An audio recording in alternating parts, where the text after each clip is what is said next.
pada materi prinsip kesopanan. Sebelumnya perkenalkan, saya Siti Marcelina selaku moderator, kemudian ada rekan saya Ina Septiani selaku pemateri pertama, saudara Dias Mustika selaku pemateri kedua, dan Lydia Hidayat selaku pemateri ketiga.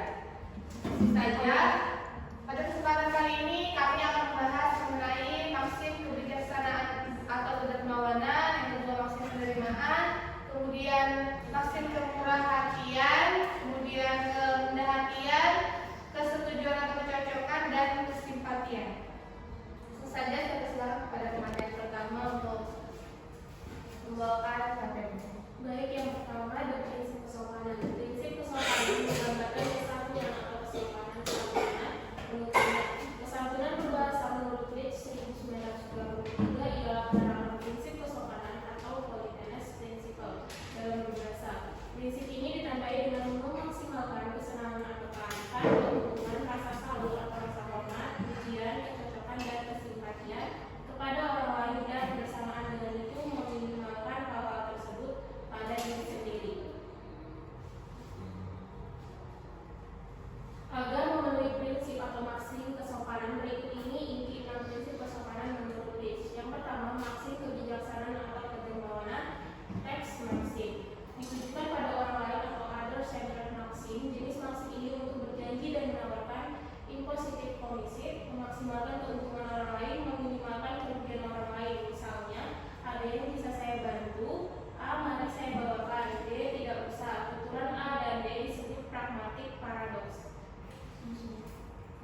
Sekian materi yang saya sampaikan, saya serahkan ke moderator.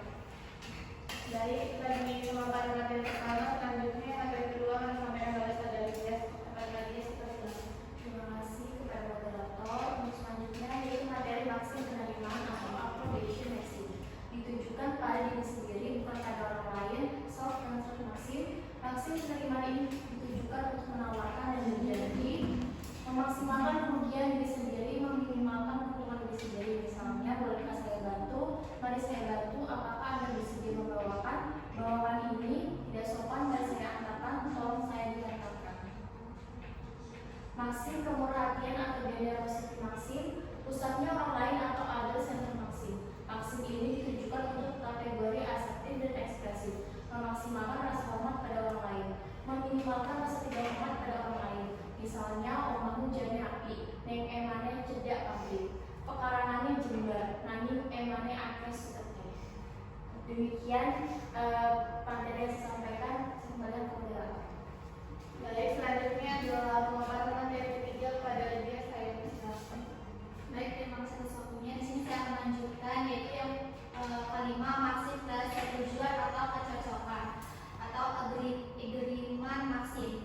Pusatnya pada orang lain, another centered maksim ditujukan untuk menyatakan pendapat dan ekspresif, memaksimalkan kesetujuan pada orang lain dan meminimalkan ketidaksetujuan kepada orang lain. Misalnya, A. Anak itu baik sekali. B. Iya, aku bangga melihatnya. A. Anak itu baik sekali. B. Wah, itu kebetulan saja atau ketidaksetujuan total atau tidak sopan. Yang A. Wah, ayu diri artis. B. Diri apanya? Ketidaksopanan parsial atau sopan.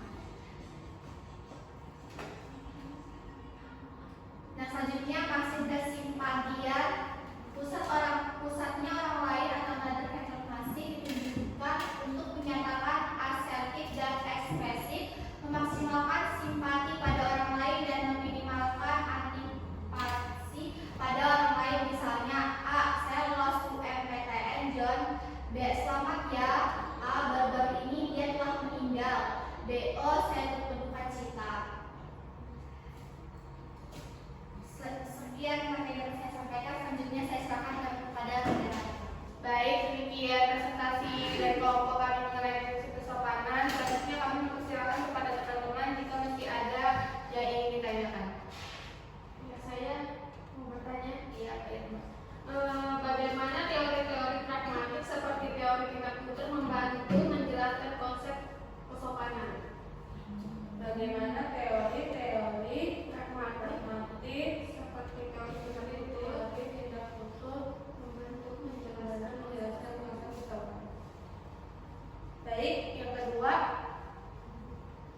atau hubungan antar individu. Oke, ada lagi? Baik, mungkin kami akan mencari jawaban teman-teman terlebih dahulu. Baik, di sini kami akan menjawab semua pertanyaan yang telah terkabung. Ya, pertanyaan pertama dari Irma, bagaimana teori-teori pragmatik seperti teori tindak tutur membantu menjelaskan konsep kesopanan? Akan dijawab oleh saya sendiri. Teori-teori pragmatik seperti teori tindak tutur memberikan landasan untuk memahami konsep kesopanan dengan beberapa cara. Yang pertama, tindak tutur dan kesopanan yang menyoroti bahwa setiap ucapan tidak hanya menyampaikan makna literalnya, tetapi juga tujuan atau maksud tertentu seperti meminta, menyatakan, atau memperingatkan. Yang kedua, aktivitas berbicara dalam norma sosial, di mana teori tindak tutur menekankan bahwa berbicara adalah suatu aktivitas sosial yang terkait pada norma sosial tertentu. Yang ketiga, terdapat 3 bagian di mana ada pola kesantunan dan kesantunan positif dan kesantunan negatif. Kemudian terdapat prinsip kerjasama, di mana konsep ini yang juga terkait dengan teori tindak tutur menyatakan bahwa dalam berkomunikasi orang cenderung bekerja sama untuk mencapai tujuan bersama. Dan yang terakhir terdapat variasi budaya, di mana teori tindak tutur juga mengakui bahwa konsep kesopanan dapat bervariasi secara signifikan antara budaya. Dengan demikian, teori-teori pragmatik seperti teori tindak tutur membantu menjelaskan konsep kesopanan dengan menyediakan kerangka kerja untuk memahami bagaimana norma-norma sosial dan tujuan komunikatif membentuk cara kita berinteraksi verbal dalam berbagai konteks sosial dan budaya. Kepada Irma, apakah jawaban sudah cukup jelas? Baik, untuk pertanyaan kedua akan dijawab oleh saudari Ika Marina. Silakan.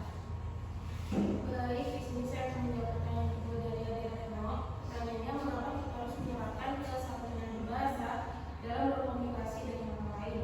Jawabannya, kesantunan berbahasa mencerminkan kepribadian dari masyarakat bahasa tersebut, sehingga pemaknaan kepada prinsip kesantunan berbahasa ini akan memberikan dampak yang baik dalam hal komunikasi, terutama pada saat berkomunikasi antara penutur dan petutur yang memiliki usia lebih tua dibandingkan.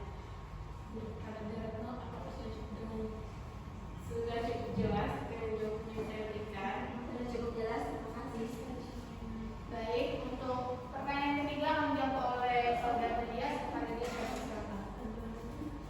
Saya menjawab pertanyaan dari Taskia. Pertanyaannya yaitu apa peran konteks pragmatik dalam menentukan apakah suatu ucapan dianggap sopan atau tidak. Konteks dalam pragmatik memainkan peran yang sangat penting dalam menentukan apakah suatu ucapan dianggap sopan atau tidak. Seperti yang pertama, norma-norma sosial, yaitu konteks sosial yang menentukan norma-norma yang mengatur perilaku komunikatif. Norma-norma ini mencakup apa yang dianggap sopan atau tidak dalam interaksi tertentu. Misalnya dalam konteks formal seperti rapat bisnis. Kesopanan seringkali diukur dengan menggunakan bahasa formal dan pilihan kata yang sopan. Yang kedua, hubungan antar individu. Hubungan interpersonal antara pembicara dan pendengar mempengaruhi penilaian terhadap kesopanan. Misalnya, di antara teman-teman dekat, penggunaan bahasa yang lebih santai atau humor yang sedikit kasar mungkin dianggap lebih sopan daripada dalam konteks formal dan arisan. Yang ketiga, tujuan komunikatif. Konteks menentukan tujuan dari sebuah ucapan. Misalnya, apakah tujuan pembicara adalah untuk memberi informasi, meminta bantuan, atau menyampaikan kritik. Yang keempat, peristiwa komunikatif yang spesifik.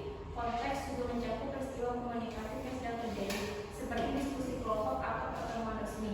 Dan yang terakhir, tradisi budaya, yaitu konteks budaya yang memainkan peran penting dalam menentukan kesopanan. Apa yang dianggap sopan dalam suatu budaya mungkin dianggap kurang sopan dalam budaya lain. Dengan demikian, konteks dalam pragmatik tidak hanya mencakup situasi fisik di mana komunitas terjadi, tapi juga norma sosial, interpersonal, komunikatif, serta karakteristik budaya. Demikian yang saya sampaikan. Apakah yang sudah cukup jelas? Sudah cukup jelas, terima kasih.